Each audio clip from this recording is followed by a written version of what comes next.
സദസ്സിന് വന്ദനം. വൈക്കം മുഹമ്മദ് ബഷീറിന്റെ ആലപ്പുഴ എന്ന നോവലിലെ ബഷീറിന്റെ കഥാപാത്രത്തെ കുറിച്ചാണ് ഞാൻ ഇന്നിവിടെ അവതരിപ്പിക്കുന്നത്. പാപ്പാനെ പാപ്പാനെ, ഇത് ഞാനാ ബഷീർ. ഞാനൊന്ന് ഈ ആനയെ കുളിപ്പിച്ചോട്ടെ. അള്ളോ, എന്തൊരു വലിയ ആനയാ.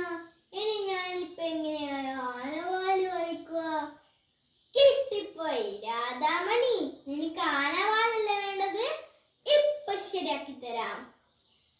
കുട്ടിശങ്കര, അനങ്ങല്ലേ അനങ്ങല്ലേ. അള്ളോ, കിട്ടിപ്പോയി. ഇത് കൊടുത്താൽ രാധാമണിക്ക് പെരുത്തിഷ്ടമാവും. രാധാമണി, രാധാമണി, ഇതാ നീ ചോദിച്ച ആനവാല്. അയ്യോ, ഇത് ആനവാലല്ലേ? ഇത് വെറും ആനപ്പൂടയാണോ?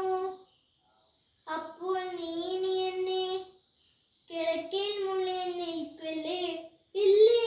അള്ളോ, ഇനി നീ എന്നെ ആനപ്പൂട ബഷീറിനാണോ വിൽക്കുക? നമസ്കാരം.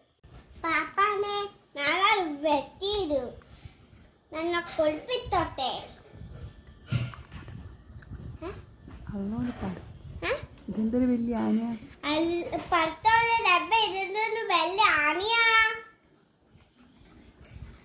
രാധാമണി, ദാദാ